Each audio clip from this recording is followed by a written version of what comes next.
on Vista is the local bistro at Fraser Rise in Caroline Springs, situated at the George Cross Soccer Club at City Vista Reserve. With the current COVID-19 pandemic, we've adjusted our menu and our business times. Bistro dining is back with 2 dining sessions Monday to Saturday between 6 p.m. and 9 p.m. Numbers are limited, so bookings are essential on 7021 0555. Head to georgiesonvista.com.au to check out the menu and the dining times. We're also doing takeaway 5 nights a week, Monday to Friday. You can order your meal, kids' meals, or your favourite snack meals via email. info@georgiesonvista.com.au or phone your order through on the night between 5 p.m. to 8:30 p.m. on 7021 0555. Or better still, just rock up on the night and place your order. Visit georgiesonvista.com.au to see the dine-in and takeaway menus and for business hours. Get behind local business and dine in or order your next takeaway dinner from Georgie's on Vista, 46 City Vista Court, Fraser Rise, in the heart of Caroline Springs.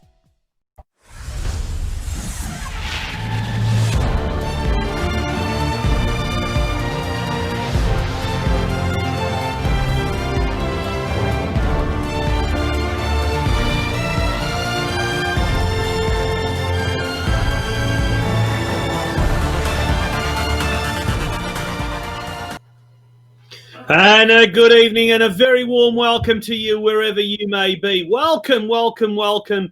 It's episode 35 of the Football Out West show. It's going to be a ripper. And welcome to the show, Craig Filer, who seems to be a little bit off camera there. How are you, Craig? How's things? Yeah, I'm good, Tonci. Good evening, listeners. Hope everybody's well and adapting to stage 4. I'm sure you're all having fun. Not? Hey, Craigie, I know you're a little camera shy. There he is. We want to see that lovely face of yours. How are you, mate? I'm, day 1 of lockdown for Geelong, but you guys down up north, I should say, have had a little bit more experience with that. Mate, if ever there was a good week to have a lockdown, I tell you what, it's been this week. Although today the weather wasn't too bad. Hopefully you're able to get out and about for your 1 hour of exercise and what you're not. But yeah, the last few days have been absolutely cold. Yeah, they have. I haven't left the house today, Tonci. Been preparing for tonight's show.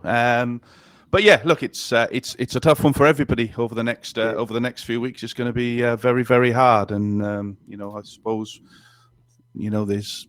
is it right? Is it wrong? Should have happened earlier? Should it happen? Look, it is what it is. I'd rather not talk about it because I think everybody gets a little bit emotional about it now. So let's just get on with it, move on, and absolutely. But I'll tell you what we need to. Yeah, one good thing though that has come out of all of this fiasco is sometimes things happen that you got no choice, and sometimes you think, maybe that's not such a bad idea. And I'm talking about winter football. We're talking about A-League is back, and it's being played now over winter. And I was reading a couple of articles today where they're actually, various commentators are saying it's actually a good thing that they're playing now when they're playing because the quality of football has been a lot better. And I don't know if that's just a case that there's no other football around, so we're kind of watching that. But our big guest tonight will be able to give his opinion on that. And if there's one person whose opinion really counts when we're talking about the A-League, it's tonight's guest, Craig. Yeah, look, really looking forward to having him back on the show. He's a friend of the show. He's always there for a chat on the end of the phone if we need to, and he's got a new role within football, which has been announced this week as the new football presenter for Optus Sports. So fair play on him. I'm sure he'll have a bit to say on what's gone on at Foxtel. He'll certainly have a chat about the winter leagues, plus a few other things, and we'll look forward to having Simon back on the show. Yeah, we're talking about the bearded burbler himself, Simon Hill, and there's a lovely, lovely photo of his new bushy beard. Football Out West show with special guest Simon Hill. Big shout out to Georgie's on Vista, George Cross Football Club. They are our main sponsor, and they have been absolutely fantastic and really, really backing us, as have our members, our various members, our gold VIP members, our silver VIP members. Big shout out to Michael, Who else we got? We got Paul, we've got Christopher, and we've got Vladimir as well. So big shout out to all those guys. They've been really getting their bang for their buck in recent days. They've been getting daily scoops, daily news sent out to them, and that's part of being a member. And good on those guys. But a great show tonight. Apart from Simon Hill, Craig, we've got a lot to talk about in the Football Out West news desk coming on very, very shortly. But give a little bit of a taste test of what some of our viewers can expect later tonight. Yeah, so we'll obviously talk about the A-League. We'll talk about what's gone on in the UK in the Championship. We'll have a quick 10 minutes on that. We'll click on what's been going on, as we said, in the A-League there for the last couple of weeks, and we've got an announcement about the quiz that we've been banging the drum about for the last couple of weeks. So we'll have a little bit of a chat about that and how that's going. Yeah, plenty to talk about, Tom. So I won't go into it because it'll spoil the show. But we've got a lot to have a chat about. Absolutely. Well, Craig's just going to step away from the camera for a very, very short time. We're talking like about 10 seconds. He's going to get ready for the news desk, which is coming up right away. Don't go away. You're tuned into the Football Out West show.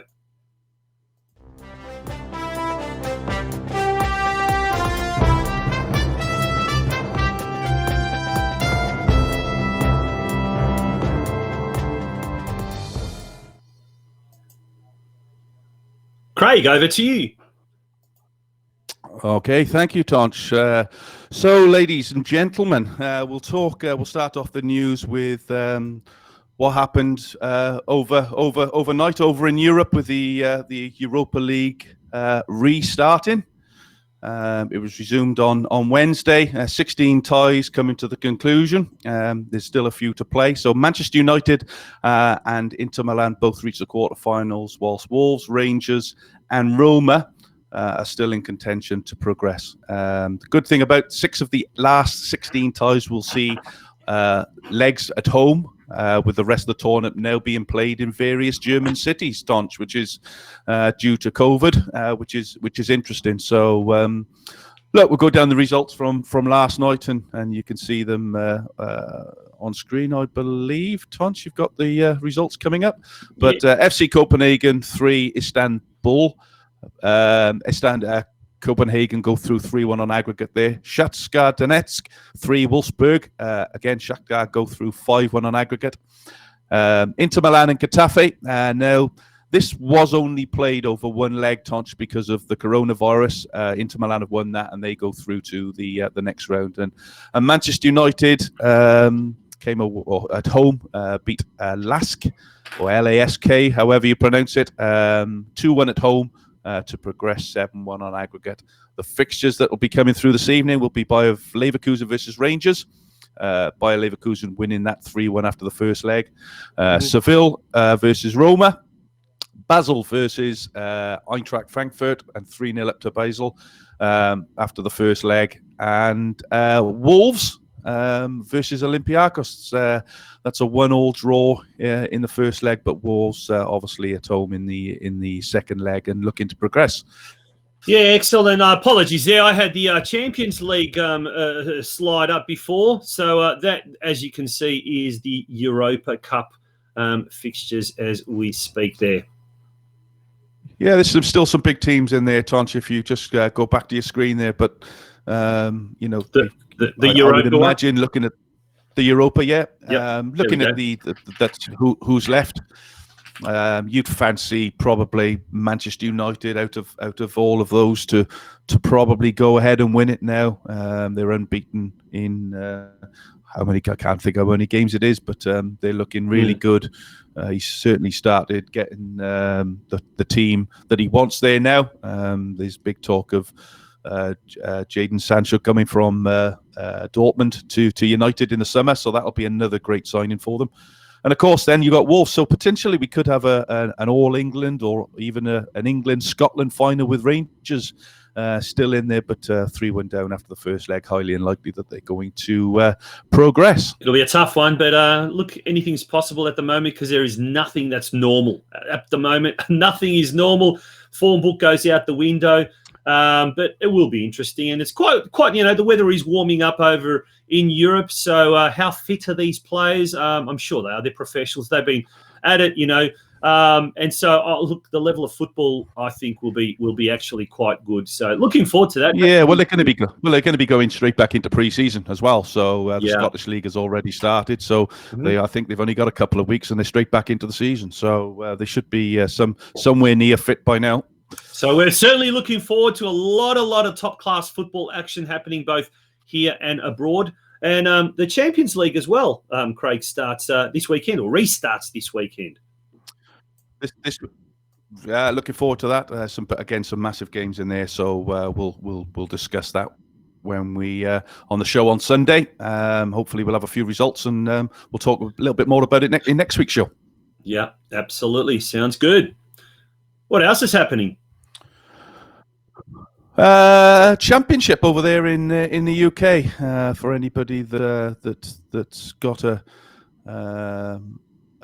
bit to see about the championship. It's touted as the most expensive game of football in world football, and Fulham beat Brentford in the playoffs to secure an immediate return to the Premiership, thanks to 2 goals from their left back, Joe Bryan. As I said, in what is believed to be the most lucrative dollar value game in football, Fulham, managed by ex-player Scotty Parker, will return to the promised land just 12 months after being relegated, after losing an unbelievable 26 games last season. And conceding 81 goals in the Premier League. To go back down and then to get back up. Joe Bryan's first goal. If you haven't seen it, get onto YouTube and have a look. A superb free kick from about 25 yards out that caught the Brentford keeper David Bayer off guard. And in the 105th minute, so it was 0-0 after 90 minutes. 105 minutes they got their first goal, and shortly afterwards. He doubled the lead for Fulham and doubled his goal scoring tally to 2 to start the celebrations at a near empty Wembley Stadium, which is never a good sign to see. But again, it takes us to where we currently are at the moment. But Fulham back in the Premier League, along with champions Leeds and of course West Bromwich Albion, your second favourite team with your. Countryman Slaven Bilic as the head coach there at West Slaven Bilic, correct? Yeah. Now, mate, well, I'll get your opinion on this. What do you think? I mean, obviously, the distance or the time between last season and this season in the Championship and the Premier League is very, very short for obvious reasons. Is that a blessing in disguise for a club like Fulham, or is that going to be a disadvantage? No, I think it probably is an advantage because they haven't been playing for long. There was a break in the season, as we all know. Yeah. They've got back to some kind of fitness. They've played through the playoffs. They've now won the playoffs. They won the season to get going as quick as possible. They don't want it to stop. But of course, it will do for a couple of weeks. There will be signings that will be made over the next couple of weeks, I'm sure. And Scotty Parker will be looking forward, I would imagine, to testing himself. Remember, he took over the reins from Claudio Ranieri, who was they were bottom of the league. He had no chance of saving them last season, so it was taking them down, trying to get them into some kind of shape for this year. And for Fulham fans, they've done it the hard way, but there's no better way than doing it through the playoffs, and banking that perceived to be £168 million, which is what $350 million. Put it into perspective. My goodness me. Unfortunately, viewers, we've lost vision of Craig. We've got audio, so we've still got you, Craig. Unfortunately, we just seem to have lost vision of you for the time being. But we are, as you can see, folks, we have been experimenting a little bit with our technology and having a little bit of audio visual, let's say, improvements, if you like. And Craig, all day today, has been spending time trying to get a virtual screen happening. Looked good, mate. I'll tell you what, while it lasted, it looked good. but we've still got. Yeah, we'll try and get it back. Long as you can hear me, that's the main thing, Yeah. and we can. I'll try and get it back as quick as we can. So, we move on to the A-League, Tonch. I was going to say, before we do move on to that, what's your thoughts about the 3 relegated teams from the EPL? Will they bounce back? Bearing in mind, once again, there's been such a short distance between the two the divisions, I guess, or between the two competitions. So Norwich City, Watford, and Bournemouth, will they be in a better position to bounce back, or over the course of the 46 rounds, things will even out? Yeah, look, I think Norwich certainly are going to be. They're going to struggle. If I'm honest, I know there's a number of talk around a number of their better youngsters moving from the club, and that's always difficult. When you've come out the Premiership. Yeah. There is a lot of money at stake, so some of these clubs now are going to, have to cut their cloth accordingly to live. We keep talking about it. We're in strange times, and nobody has gone through this before. So to have players that are on silly money because they were in the Premier League, they're just going to have to get them off the books. So I think Norwich will struggle. I think Bournemouth will struggle, given the fact that Eddie Howe's been there for over 17 years, all told, I believe. But certainly for the last 10, he's resigned this week. And we'll go on to great things. He's a great young coach. But again, they will struggle. So look, it's never easy losing your position in the Premier League under normal circumstances. But given the conditions that we all find ourselves in at the moment, and sponsors and no crowds in games for at least another half the season, allegedly, you have to wonder where the money comes from. So I think a lot of clubs, certainly those bottom 3 that have been relegated, will find it very, very hard this season to bounce straight back up. Now, someone else who's going to find it very, very hard if you don't get your screen fixed is your mama, Craig. So, Barry, your dad, all the way over from Wales, is saying, get your screen fixed, Craig. Your mama is missing you. Okay? Oh, well, fantastic. Come on now. All right, now. Let's moving along now to the A-League, closer to home. Let's go through the results first up. There you go. We've got some of the results on the screen. Yeah, look, we'll touch on it with our guest Simon later on, but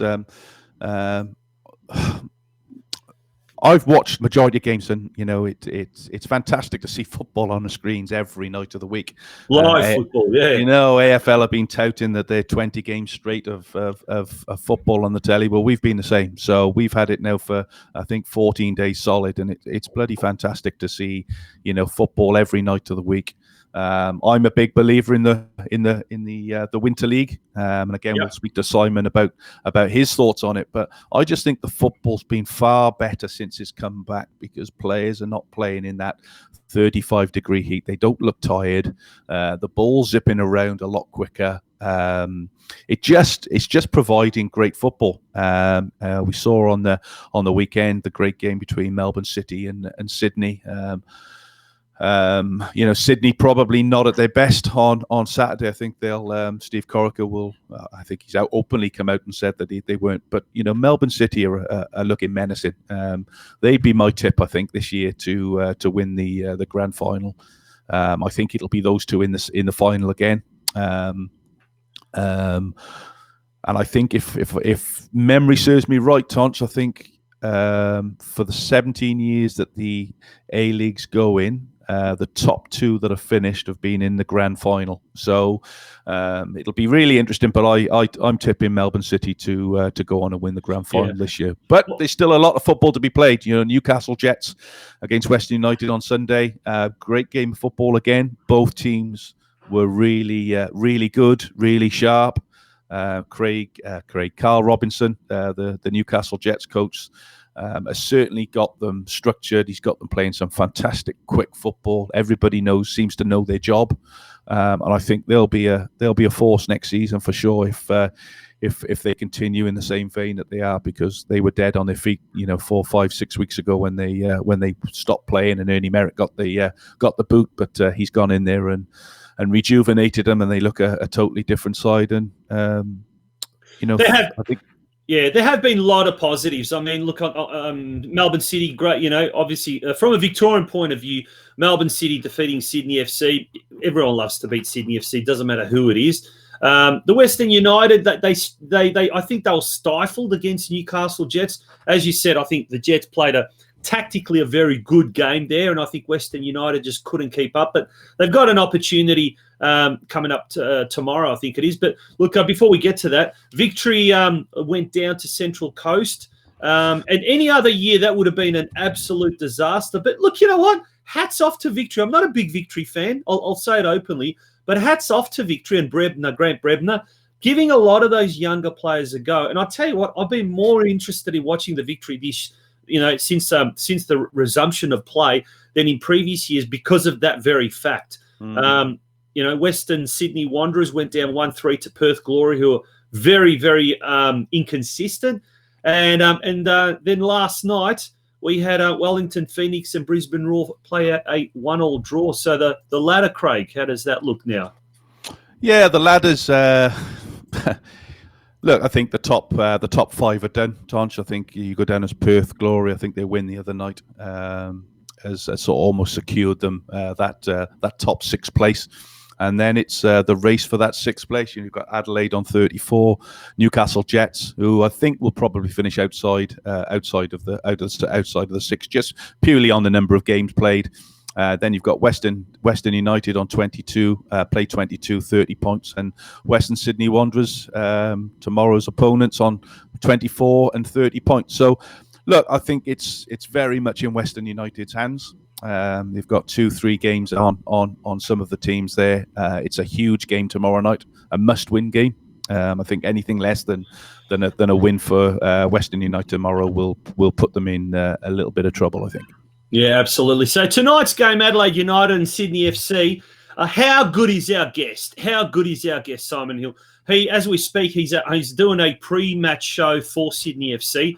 And then after that, he'll be coming on our show now. And that has been, to me, a great innovation, if you like. A lot of A-League clubs are producing their own 30-minute preview show on social media. We've seen Sydney FC do it with Simon Hill. We've seen Melbourne Victory do it with Michael Zapponi.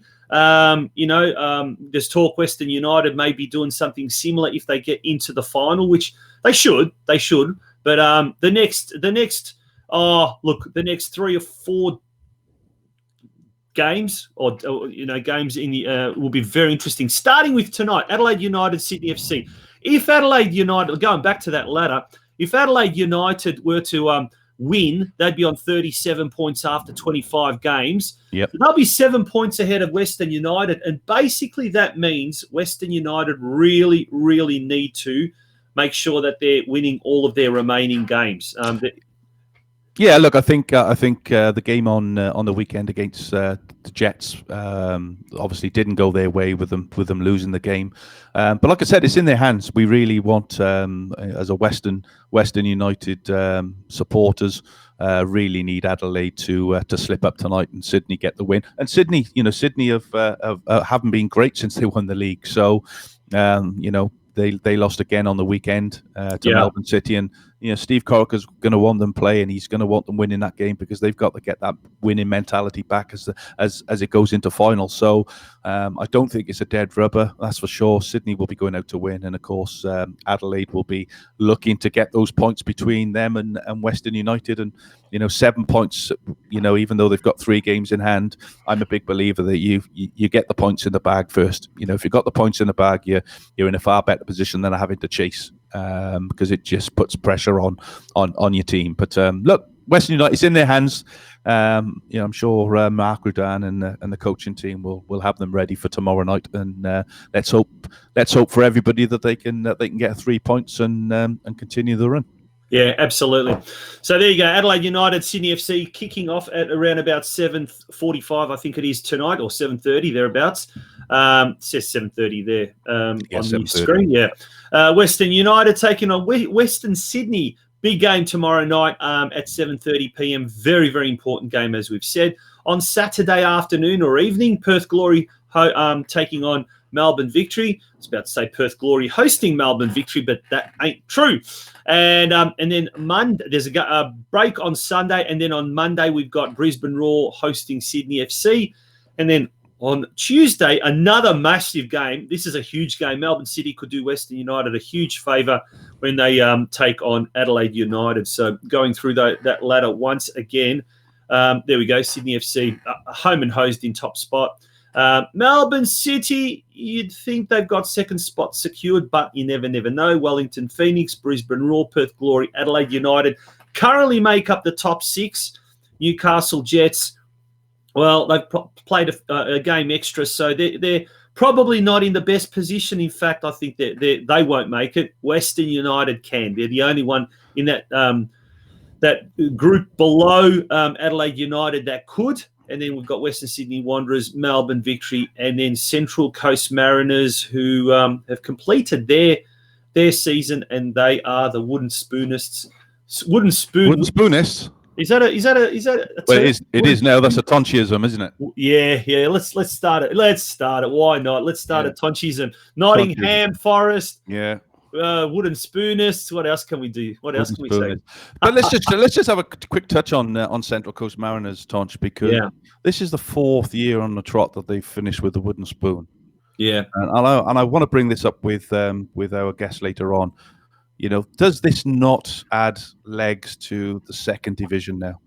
You know, surely, and it's really interesting that, you know, the owner of Central Coast Mariners has also said, that's it, I'm out, I've had enough, throw the license back. Yeah. Isn't this time for the A-League? They won't, but isn't this a prime opportunity now to say, enough's enough? You know, you're not adding anything to the league. When you're talking of, you know, teams in Sydney alone, you know, whether it's Sydney United, whether it's Wollongong Wolves, whether it's Blacktown, you know, surely one of those sides would do a better job than Central Coast Mariners. Yeah, absolutely. And look, maybe there's always talk about the licensing requirements, Craig. There's always talk that, you know, these clubs have got licenses until 30x whatever. Well, guess what? Central Coast now, if they get rid of their license, whoever buys the license might buy it for a very small amount. It's going to be handed back to the A-League. From here on end, you might just turn around and say, no, that 20-year license or 20-year whatever in the highest league does not actually apply. So Central Coast is a classic example of a club that might get relegated to a Division 2. But having said that, all the talk that's happening is if the current owner hands back his license, there's clubs that are looking. I mean, even the CEO of Central Coast Mariners has said maybe the club could look at a different model where it's, you know, owned partly or wholly by the local community, so it becomes a community club. Where they'd get the money in this day and age, I don't know. And some of these things have to be worked out. But structurally, maybe we need to look at not having an A-League and a B-League, maybe having an A-League and an A1 league and an A2 league, if that is going to be a problem as far as promotion and relegation. Because you know what? It's a joke, isn't it? At the end of the day, it is a joke. Central Coast for the last few years have known full well that they're safe from relegation, and that mediocrity. It's like that's the Australian way of life now. We're starting to reward mediocrity, and Central Coast Mariners is the perfect example of that. Yeah, it is, and it's horrendous. You know, for anybody that watched their game last week, I can't remember who they played. It was the worst game of football I think I've ever seen in my life. Just nothing. It was like the players know they're bottom of the league. They know they can't get relegated. They know they're going to pick their checks up at the end of the week, and they're just going out there just to have a kick around. That's how I saw it, and that's not good for anybody. It's not good for football. It's not good for the A-League. It's certainly not good for the players, Tonch, and the supporters of the club. So, you know, maybe it's time to really push this second division now. And you know, there's a lot of talk about how the second division would work, and again, we'll touch on that with Simon later on. But you know, could it be a Victoria and New South Wales type second division? Yeah. And then as things progress, we bring in maybe the Queensland teams, or Adelaide, or is it the other way that we go Victoria, South Australia, and Queensland and New South Wales? And So I think it's starting small. There's a number of clubs, in Victoria that would fit into that category perfectly well. Let's wait and see. But it's not good. It's not good. No. To finish bottom 5 out of 6 seasons and not get relegated. It's wrong. But we'll leave it at that. We'll talk to Simon about all of that a little bit later on in the show. But definitely not right. Moving along, mate. What else is happening? I can't remember because I've lost what I was going to talk about. The A-League. We've done the A-League. Corio Soccer Club, Tonch. Yeah. On Monday evening, Corio Soccer Club, Mario Gregorio announced that the club had been given a $350,000 grant that would help them effectively upgrade the facilities there at Hume Reserve, particularly the changing rooms and the pavilion. And I believe you've got a little clip of the show. Yeah, this is Monday night show. Have a listen to this. For us to get new facilities in terms of new change rooms and club rooms, it's taken 3 years for the announcement to come through. And look, it'll probably take another 18 months for the completion of the new change rooms and club rooms. But look, without the council officers, without Eddie Contel, Kylie Gresbeck, and also Anthony Aiken, they're just fantastic for our world game. Fantastic. And the plans have just come up on screen there. They've been done locally from the Architects 3ID Studios. It's basically going to be 4 new change rooms with a gymnasium, meeting rooms, 100-seat club rooms with new kitchen and bar facilities. And look, it'll take us up, to where Geelong Soccer Club and Rangers and Lara are at, and also Bell Park. We've probably been the poor cousin of the Northern Hub teams, but now it's Corio's turn. It's been, over 60 years for us to get new facilities, and it's exciting, and it'll be a game changer for Corio. Now we're looking. There we go, Craig. We've got Craig back with us. How are you, Craig? Yeah, very good. Sorry about that, ladies and gentlemen. Yeah. A fantastic thing for Corio Soccer Club. That is a great achievement, and I'm sure a lot of State League One clubs, those clubs based in Wyndham and Western Melbourne, they'll be very excited about that, because anyone that's gone out to Hume Reserve, it's like the Bronx, isn't it? Like you say that, Tom. Yes, the facilities are not the best in terms of the changing rooms, but they have one of the best surfaces in Victoria. It is absolutely. It might be a council-owned pitch, but those pitch 1 and pitch 2 at Hume Reserve are 2 of the best footballing surfaces you'll get in Victoria.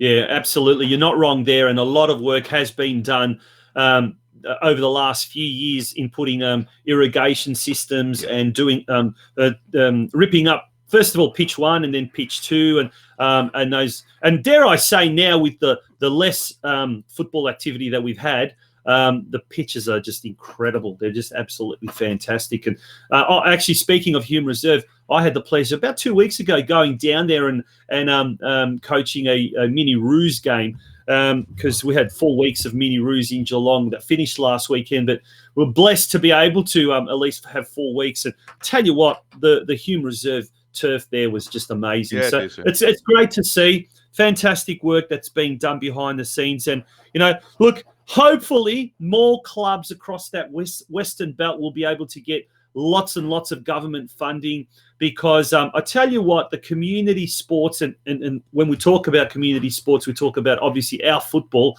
is going to be one of the most important instruments to get, society back to some sort of normality. So looking forward to what that brings in the next few years. And it's a great interview with Mario Gregorio, that we had on Monday night's Geelong Region Soccer Show. I do implore you to listen to it. They've actually put their hand up to actually say that if a club, an international team is to be hosted in Geelong, they are looking to even hosting a team from the FIFA 2023 Women's World Cup. So, obviously that would mean more facility upgrades, fast tracking this, what we've talked about. It would be absolutely brilliant if that could happen. So some great things to happen, that's for sure, down the Princess Highway. Yeah, and it would be good for somebody to be in Geelong. I just think with human reserves, it's so open there, Tonch, in terms of it's in the industrial estate. It's not really secure. So good luck to them. Good luck to them. Hope they do get it, but I think they might find it a little bit difficult getting one of those teams. I think there's probably clubs with a slightly better facility in terms of security at the moment. So, but good luck to them. Regardless, Craig, I think if people want to set themselves a very, very lofty ambitions and want to, even if they get halfway, it will be a remarkable achievement. That's for sure. Absolutely. As in facility upgrades and whatnot. Moving along, dude. We've got some interesting things to announce here, ladies and gentlemen. Strap yourselves in. Craig's going to just I'm excited, but I'll let you do all the talking. Yeah, so as announced on last week's show and on our Facebook pages on Sunday evening, the Football Fan Zone will be running a club versus club Champions League style football quiz over the coming weeks. The response, to be honest, guys, has been fantastic, and we'll announce those clubs that have registered to take part over the coming days. However, if your club would like to be represented in the Football Fan Zone IQ quiz to see who is the most knowledgeable club in Victoria, I wonder who that could be, then register. Send an email to footballoutwest@gmail.com with the name of the participant, the club, an email, and a mobile number. Remember, it's a visual quiz, much as we're doing now, so it'll be certainly for the guys to come on the screen and and it's a bit of fun over the next 6 or 7 weeks to try and keep everybody engaged with football. We don't want everybody switching off. There is still stuff that we can do and keep people engaged, and I think having a bit of a quiz where there's a little bit of fun but also a little bit of competitiveness in there. I think it'll be a bit of fun. So if you do want to register and you do want your club to be part of it, make sure you send us an email, footballoutwest@gmail.com. I'm sure Tonch can put them up on the screen as we talk. Yeah, absolutely. Look, folks, we want your involvement. Look, your club doesn't actually have to nominate you in an official capacity. If you're a supporter of a club, whichever club. You can nominate yourself. You can register yourself however you like. But we got 15. We got 15 clubs at the moment. 15, yeah. Ideally 16. Then we'd have either a knockout or we'd have a 4 groups of 4. Or we're still working on those little intricacies of how we're going to do it all. But look, you know what? The more the merrier. If we end up having 25, 30 clubs, doesn't matter. Why not? Yeah, absolutely. Why not? Yeah, it should be good. I'm looking forward to that. It should be exciting. So, we'll announce the draw, Tonch, maybe on Tuesday, maybe Tuesday evening. We'll do a quick show, jump on here, do the live draw, maybe Tuesday, Wednesday next week, and hopefully start the first rounds next Sunday.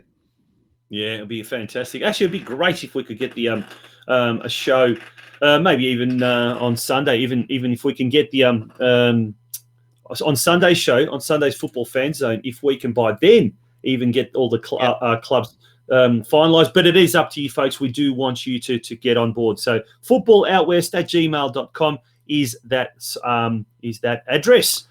Absolutely. And finally, now before we get our guest on, hopefully he'll be ready pretty soon if he's not already in the green room.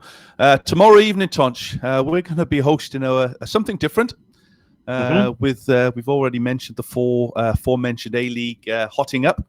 Myself, yourself, and Geelong's soccer show's Steve Curtin will be online tomorrow evening at 7 o'clock to discuss the Western United versus West Sydney Wanderers game. So we're having a half-hour preview show. We'll also be speaking to a member of the Western United club live from the Jubilee Stadium in Cogra just before kickoff. And this will be followed by jumping back on after the game, where we'll hopefully be talking to one or two of the Western United players and staff. Yeah, and another little surprise that we're hopefully going to have prepared for you folks. So there you go. We're launching all these new innovations, launching all of these new exciting things. So even in lockdown now, folks, you will be entertained. So the A-League preview show, powered by Football Out West and the Geelong Region Soccer Show. Tomorrow night, 7 p.m., simulcast on both those Facebook pages. It's going to be absolutely brilliant. It is going to be absolutely fantastic. So you'll be able to get your A-League fix with us, preview-wise. You'll be able to watch the show, and then you'll be able to tune back to us and get all the rundown and all the analysis and all the opinions. So it's going to be fantastic. And, gosh, Michael Long's now saying, what about halftime? Santino Mamone says, rather see Tara at halftime. Yeah, me too, Santino. Fantastic. You know what? You know what? I said halftime. No, exactly. Maybe we'll get Tara Ruston on the show. What do you reckon, Tonci? Then we'll see the ratings go through the roof. Maybe we'll see. But she doesn't compare to our Steve Curtin either. Steve's on is going to be joining us as well, so it should be fantastic. Folks, that's a massive innovation. So we've got the quiz, the IQ Sports Cup, or whatever we're going to call it. We still haven't, told you, we're still working on those little finesses. By the way, speaking of which, Craig, we are looking for sponsors. If someone is willing to, someone's got a business or a company or what you're not, willing to sponsor the Quiz Cup, we'd love to have some naming rights handed out as well, or acknowledged as part of it. So, yeah, it'll be fantastic. It really, really, really will be good. And hopefully we're going to have Simon Hill. We're going to take a quick break. Hey? Oh, actually, before we do anything, we do have the latest news, and that is the squad has been announced today for Western Sydney United, or Western Sydney Wanderers, Western United versus Western Sydney Wanderers. Get that right. There we go. It's on screen. So they've announced Western United have announced their squad for Friday's huge clash with Western Sydney Wanderers. Luke Julzel drops out of the side with soreness, while Apostolos Stamaletopoulos. Oh, brilliant, Tonci. Do you know how long it took me to get that one right? I hope I've said that right. Apostolos Stamatolopoulos, mate.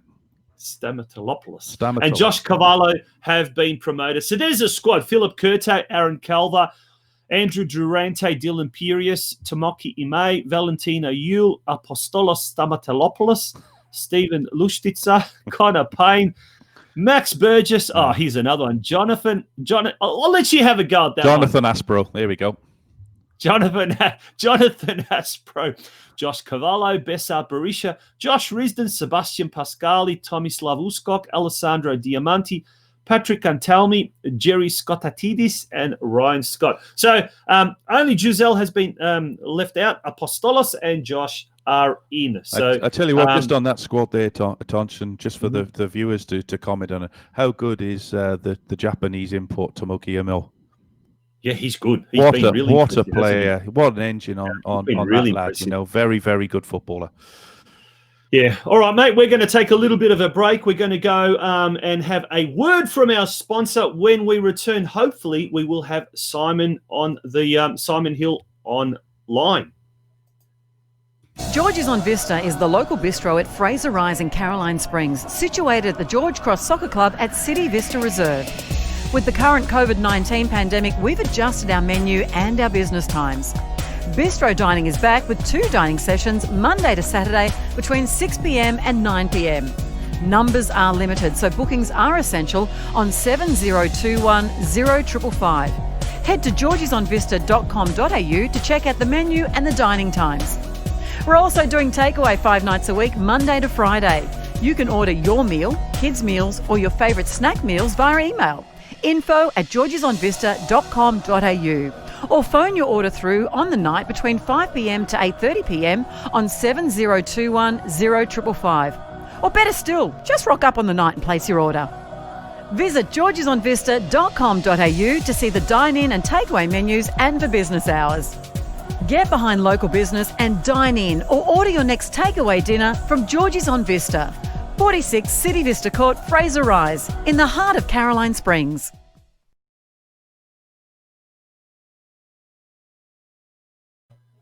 Welcome back to the Football Outwear Show. We've got Craig's on board. He's ready to come on. Yeah, I'm here. Hello, Craig. You there? Okay. Now, our next guest is about to come on. He's in the green room. You won't believe where he's at, but he's about to come on. So, big welcome to Simon Hill, who joins us all the way from Sydney. There he is. Good. Simon, how are you? Very, very good. You sound like you're in a car. In fact, you are in a car at ANZ Stadium because I've just done a pre-game show for Sydney FC on their Facebook page, and it's very chilly out here, so I've come back to my car. Very good. Fantastic. Good evening, Simon. Thanks for coming. Very chilly down in... Sorry, go on, Tonci. I was going to say it's very chilly down in Victoria. It's the perfect weather to have a lockdown. But I must say it has been very entertaining watching the A-League resumption, and we're just talking about it, and we'd love to get your take on it right from the outset. This move to winter, could this be an absolute hit? Because the quality of football has been pretty darn good. Well, who would have thought it, hey? A winter game being played in winter. Strange that. Of course it's going to be better. It's cooler temperatures. I think the pitches have got a little bit more give in them because obviously it's wetter, it's a bit softer, fewer injuries. I think the tempo's better. Look, I think it's a no-brainer. I know that people are scared of going up against AFL and rugby league, but at some point in our evolution, we have to forget about those codes and do what's best for our sport. And this is what's best for our sport, and that is playing in winter. If we get a better product, maybe we'll entice more people to come and watch it. Yeah, and I think good evening, Simon. Thanks for joining us. Look, I think the winter thing. Look, I think going to winter, it's not a short-term fix. It's not all of a sudden going to get millions of viewers and millions of people into a stadium. There's got to be a lead time into this to get it right. I've been amazed by some of the football that's been played over the last 2 weeks. I think the game's quicker, which then means the players have to be on their toes a little bit more. Their technical ability has to come out a little bit because it's sharper, it's wetter. You've got proper defending where people are slide tackles, which is you can't do in the middle of summer when the pitches are rock hard. So I think it's a big tick for the A-League this winter, and really looking forward to it to continue. One thing I want to ask you, VAR hasn't been introduced since we've come back into the A-League. Surely we're better off without it, mate, aren't we?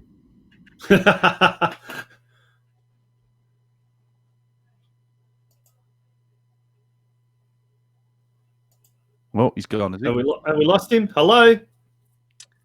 Can't hear. You can't hear Craig? He can't hear Craig. Okay. Okay. So, VAR, Simon, this is what Craig was asking. The VAR, we haven't had the VAR, and your thoughts on it. Should it stay away or should we have it? Because I tell you what, I think the referees have been doing a better job without the VAR. Tonci, just say. How much better is it? Absolutely. Yeah. No VAR, winter football, all of a sudden it looks like football, doesn't it? Strange. Okay, we don't have any crowds in the ground at the moment, which is unfortunate. That's not going to change for a while due to COVID. But I think what supporters are gradually realising, not just in Australia but all around the world, is that maybe if we give the refs a bit of a break and just allow them to get on with their job rather than blaming them for every single decision that goes wrong. Yeah. When in actual fact, the stats show that they get between 95 and 98% of decisions right within a 90-minute period, then the flow of the game is so much better. Now, the alternative is you have stoppages for 2 or 3 minutes whilst a referee peers into a little screen and we don't know what's going on. We can't get replays. We can't get audio of the feed because FIFA won't allow it. It ruins the game. Yeah, it's absolutely not rocket science. Football is the biggest game in the world because it's very simple and the rules are written in such a way to give a lot of discretion to the referee. And of course, referees make mistakes. We all know that. That's because there's a lot of grey areas in the laws and it leaves a lot open to interpretation. Gives us all something to talk about during the week. I'd rather be talking about that than saying, we had a 3-minute delay for VAR and we still don't agree on the decision. What is the point? Yeah. Now we've got a progress score from the game up there in Sydney. Adelaide United have taken an early lead in the 13th minute. Jordan Elsey has scored. Adelaide United 1, Sydney FC 0. That's not good news for Western United fans. But that's another success story, hasn't it been? Adelaide United, Carl Viet, the new coach there, interim coach, the newly appointed coach, another Aussie. We've seen Warren Moon appointed up at Brisbane Roar. We've seen a lot of the youngsters at Melbourne Victory given a go. Mate, this A-League seems to be revitalised as a result of COVID, so maybe we should be thanking COVID. Well, I don't know whether we should be thanking COVID, but yes, I know what you mean. Yes. Again, I think this has a lot to do with the fact that the tempo of the games is better, but also it's given to the teams that were perhaps in a bit of a slump a chance to reorganise. And of course, with Adelaide, before the COVID break, they'd lost 4 games in a row and they'd conceded 15 goals. Now, the first thing that Carl Viet has to do is obviously tighten up that defence. They've taken 7 points out of 9. They look to be a much happier camp. And if they win tonight, I mean, they're almost nailed on for the finals. I'm a little bit concerned about Sydney FC at the moment. Since winning the premiership, maybe it's a natural sort of a bit of a drop off when the trophy's won. They've got 1 or 2 injuries. Ryan Grant not playing at the moment. Luke Bratton is suspended tonight due to 8 yellow cards. But they've lost 2 in a row for the first time in 2 years. They haven't lost 3 games in a row in the A-League since 2013, which is extraordinary. So that could happen tonight. As you say, Adelaide leading 1-0. Yeah, there's something definitely there that's not right. And as I said before you came on, Simon, can you hear me, Simon, or not? No. No, it doesn't look like you can hear. Craig's talking at the moment, Simon. Talking rubbish, I can't hear that lovely lilting Welsh accent. Sorry, Craig. I can only hear Tonci. There you go. Unlucky. Not to worry.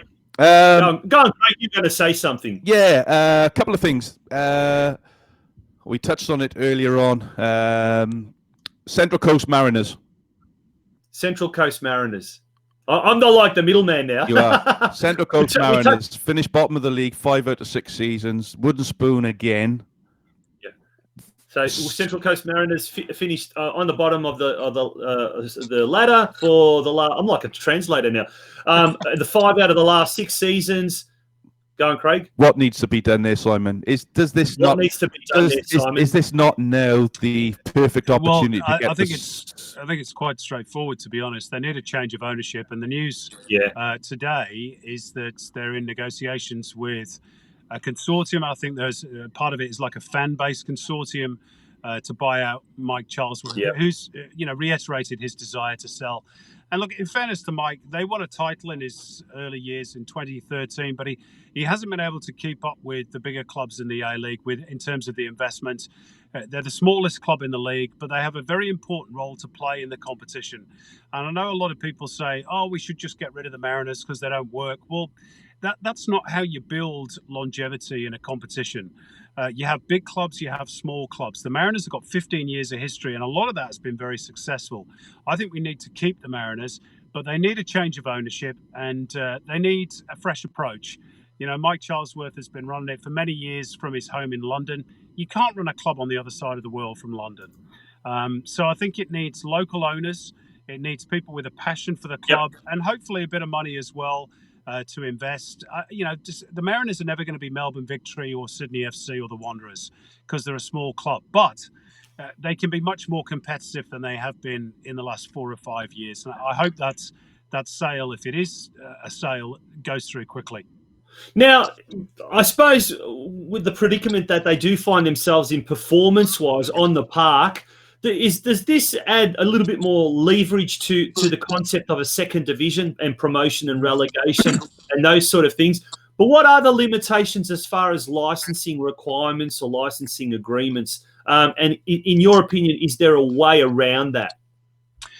Well, there is a way around it. I mean, at the moment, the A-League clubs have got licenses till 2034 as a bare minimum. But you can set up a new structure with, say, an A1 and an A2 league. So they're still technically. That's what I suggested tonight. That's exactly what I suggested tonight. Yeah. We're on the same wavelength there. Yeah, Look, I got excited. I think most football fans, Tonci, are on the same page with this. Yeah. What we want is an authentic competition. The A-League was set up as a closed shop. It was set up as a franchise league, and there were good reasons for doing that at the time. But times change, and people are tired of a closed competition. Yeah. They want it opened up. They want competitive tension at the top and the bottom of the table. We want promotion and relegation ultimately. It doesn't have to happen tomorrow, but we need to know what the model is so we can get this national second division up and running ASAP and take away this glass ceiling for a lot of our NPL clubs and maybe new franchises as well that want to join in. Remember, It's only 18 months ago, we had 15 potential new clubs, all wanting to be a part of the A-League. In the end, they went with Western United and MacArthur FC. Okay, what happened to the other bids? Did we just wave them off at the dock and say, thanks very much for your interest, see you later? They should be still engaged in this process and be a part, if they want to be and can afford to be, of a new national second division. We've got such a big football culture in this country. We're only just starting to scrape the surface of where we can go with it. But we've got to be authentic. We've got to give football fans what they want. Winter football, forget VAR. Get rid of the gimmicks, bring in a second division, promotion and relegation. That's all we want, and then it'll work. Absolutely. The COVID crisis, how much of a setback is that for the development of football or the further development of football, particularly structurally, because the money now has all of a sudden really dried up? Well, you said a few moments ago, maybe we should thank COVID, and I was sort of a bit reticent about that, and I still am. But I think what it has done is it's focused a lot of minds around the country amongst all the different stakeholders. Fox have obviously cut their investments almost by half. Mm-hmm. It looks as though they want out. Well, okay, now that should focus our minds to really develop our own platform. We can always still have a carriage partner, a KO or an Optus or a DAZN or somebody else, and that will require big investment, and it's a big challenge. But we've got to do it. We have to own our own content, because the mainstream, as it's proven over the last 3 or 4 years, does not want us. And that's their choice, but that's fine. What they're actually doing at the moment is they're hurting us through lack of publicity and promotion for the game. We've got to take control of that back.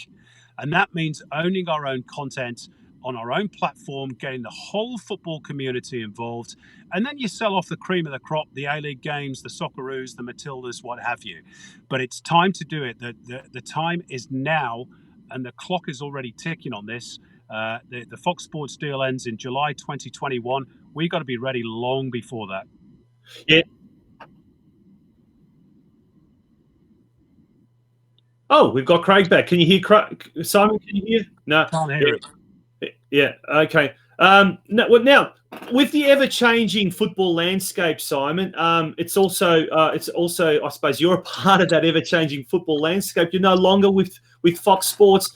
Just recently, it was announced you were going to be heading up Optus Sports coverage of the Champions League. But also, since you have left Fox Sports, it seems to me like, one, you left your razor behind in the change rooms there. The beard seems to be growing. And the other thing is you also seem to be, the shackles seem to be off, so to speak, and that we're starting to see a lot more of your opinion pieces in The Guardian. We're also, and more importantly, the new podcast. Tell us about the new podcast. Absolutely. Well, it's called Shim, Spider, and so much more. It's with me, Zelko Kalatz and Craig Moore. And you're right. One of the reasons we set the podcast up, and to be honest, we had this idea even before I'd left Fox Sports, is that the game desperately needs opinions. It needs to have public conversations. And because of the mainstream disinterest in our sports, we've not been able to have those conversations.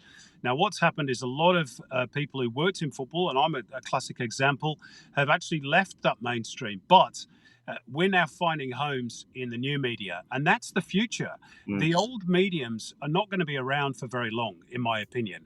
The whole landscape is shifting. So, I've seen it, and I'm trying to model my new career on that, and hopefully for me personally it pays off. But I think more importantly, for the game, we need to have a range of opinions, because without those conversations, the game becomes bland, it becomes sanitized, it becomes controlled by the commercial interests, and people switch off because fans aren't stupid. They know when you're not allowed to say things. They know when you're not allowed to have proper conversations about the game. And we've not been allowed to have those conversations for way too long. Now I'm free to have those conversations. And make no mistake, I'll be having them. Yeah, absolutely. Now, Shim, how did you get the nickname Shim? It actually... David Zavudovic had anything to do with it, did he? No, he didn't actually. It was actually given to me at SBS.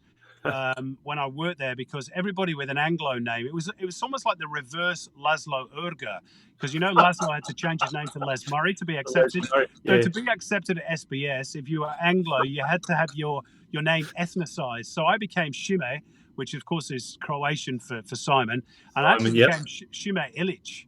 So I quite like it. I've been called worse things, let me tell you. Yeah, no, it's actually nice. And Spider, Kalatz and Craig Moore, who have also been past guests of our show. And we'd like to think that we gave you guys the inspiration to start the podcast, which is fantastic to hear. How can people tune into the podcast, more importantly? Well, you can download it. We put the link up on Twitter and Facebook every week. It's also on Google Podcasts. It's on Spotify. It's on one other, blimey, I can't remember the name of all these different podcasts. It's hosted by Buzzsprout, but we put it on so many different platforms. Apple Podcasts. That one, should I? So it's on all the big podcast outlets. Yeah, absolutely. Shim, Spider, and so much more. It is it's fantastic to hear that. And the Champions League kicking off this weekend, or restarting, we should say. Early in the show, Craig and I, when Craig was around, he's done a runner. We went through the preview, but yeah, looking forward to that. Are you, Simon? Yeah, absolutely. Because not least, the first game I'm calling is actually my team, Man City against Real Madrid. That should be a cracker. Obviously, City leading 2-1 from the first leg, and then the day after, I've got Barcelona and Napoli, who are all square at 1-1 after their first leg. So it's a very busy month for me, because I'm also doing A-League finals for SEN Radio and Football Nation. But I'm really looking forward to it. It's great to be busy and back involved in football and getting back behind the mic on Saturday morning, the wee small hours. Tonci, do us a favour, because he can't hear me. Ask him what he thinks of the omission of Gareth Bale. You can hear him. Oh, you can hear him. Oh, yes. You just chose not to listen to me for the last 20 minutes, haven't you? Yeah, I just ignored you, Craig. No, I'm only kidding. Yeah. Oh, yeah, mate. You're right. The Gareth Bale one is an interesting one, isn't it? I think it's quite clear that the relationship between club and player is pretty much broken. I know he's had a fair bit of grief from the fans. He's had injuries, and I think the fans are saying that a lot of that is to do with his obsession with golf. I don't know whether that's true, but I think it's pretty clear that his time is up there, and I won't be surprised to see him back at Spurs, to be honest. I think that's probably where his other spiritual home is. Do you think so? Yeah. Yeah, interesting. Interesting. Yeah. Now we've got Santino Mamoni, a good friend of the radio, saying, Simon, why don't you play a little bit of heavy metal in your car? You're a big fan of heavy metal. How is music going along, by the way? Well, I do. We played my band. I played a heavy metal cover band called Green Manalishi, and we played our first gig in many a long while. First as a 5-piece on Tuesday night at a pub in the inner west of Sydney. We went down pretty well. Actually, did a 45-minute set. Iron Maiden, Black Sabbath, Motorhead, Judas Priest covers. So yeah, I love it. That's my life away from football, and hence why I have the beard and the headband, and yeah, bring it on. I've always been a metalhead.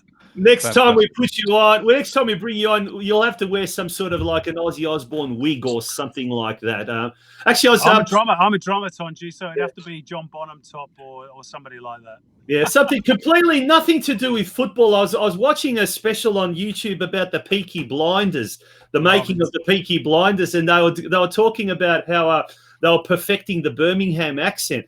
And I can't remember who it was that was saying, might have been the one of the female actresses. She said, I was watching Ozzy Osbourne and listening to Ozzy Osbourne and trying to perfect that Birmingham accent. It was very. Let me tell you, it's very difficult to speak Brummie because it's one of the hardest accents in the UK. But I was actually, back in the day, I lived and was married to a girl from the Black Country. Not married to her anymore, but I lived on the outskirts of Birmingham. So, I could do a bit of the Brummie accent, but it's not my favourite, to be honest.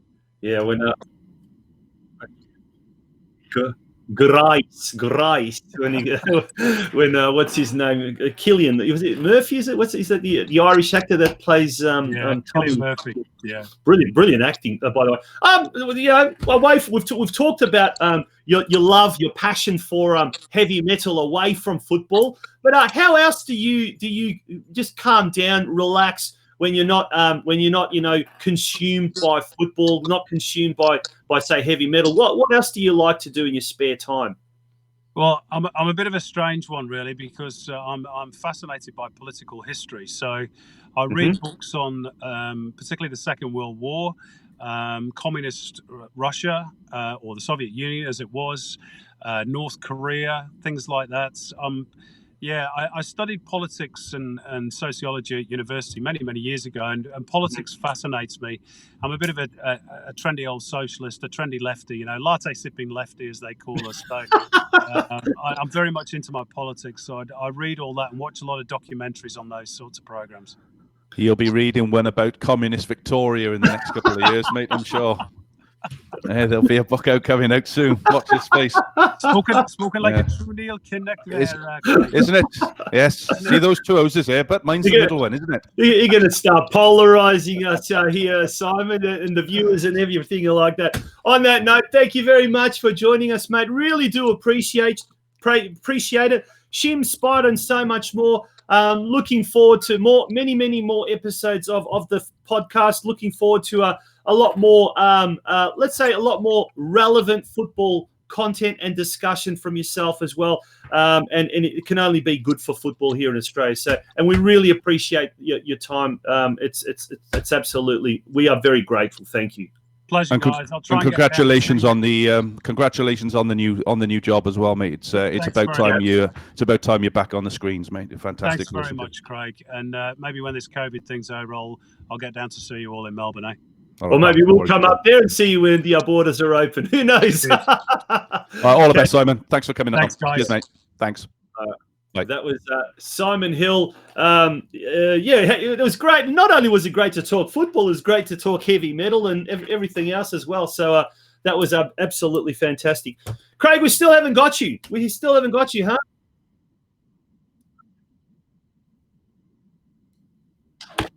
Around with the controls here, and it's just not letting me in Not screen. to worry. So Not to worry. All is well. Now, folks, we want you to show your support. Become a member of the Football Out West Show. And when you become a member of the Football Out West Show, it's not just this show tonight. You're also a member of the Football Fan Zone. You support the Football Out West news Facebook page. You also get a daily news bulletin every weekday. And gosh, have we got some fantastic bits and pieces from tonight's interview with Simon Hill to cover for tomorrow as well. So we do urge you, become a member of the show. Visit the following website, www.patreon.com/Football Out West Show. And look, it's in these really difficult times, your support is greatly appreciated. Also, we're asking you to become subscribe to our YouTube channel. Really important. We'd love you to do that as well. And we're one of the few institutions, particularly one of the few football institutions in Victoria, that has continuously been providing you with news, with entertainment, with a forum to discuss all things football, both locally, nationally, and internationally. So do stick with us. And hopefully when all of this COVID crisis is over, we'll provide even more relevant topics of conversation. We're going to have to go. Craig, you still there? I am, yeah, I'm here. Fantastic. We haven't got that. We're going to have to put a photo up of you or something like that. I don't know. But Craig, looking forward to tomorrow night's A-League preview show. Only goes for 30 minutes, just before the big kickoff between the Western Derby, Western United versus Western Sydney Wanderers. 7 o'clock on our Facebook page. Should be fantastic. I'm really looking forward to discussing the game with you and with Steve. and then also logging on and doing a review show. So should be absolutely fun.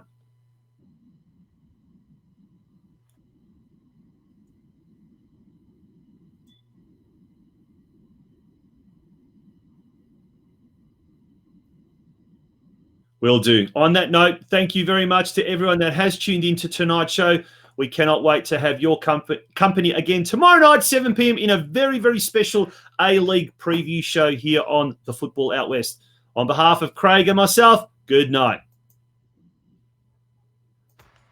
Have you got a business and you want to promote your brand to a ready-made audience? Have you got a birthday coming up in the family and would like to send that someone special a special message? Then why not consider a sponsorship on the Football Out West show? With an ever-growing audience right across Melbourne's western suburbs and the surrounding regions of Wyndham, Melton, Geelong, and even as far as Ballarat, your business or that special person in your life could become a household name. More importantly, you will be armed with the knowledge you are being part of a football show that is fast becoming a movement and a catalyst for great change in our wonderful game locally.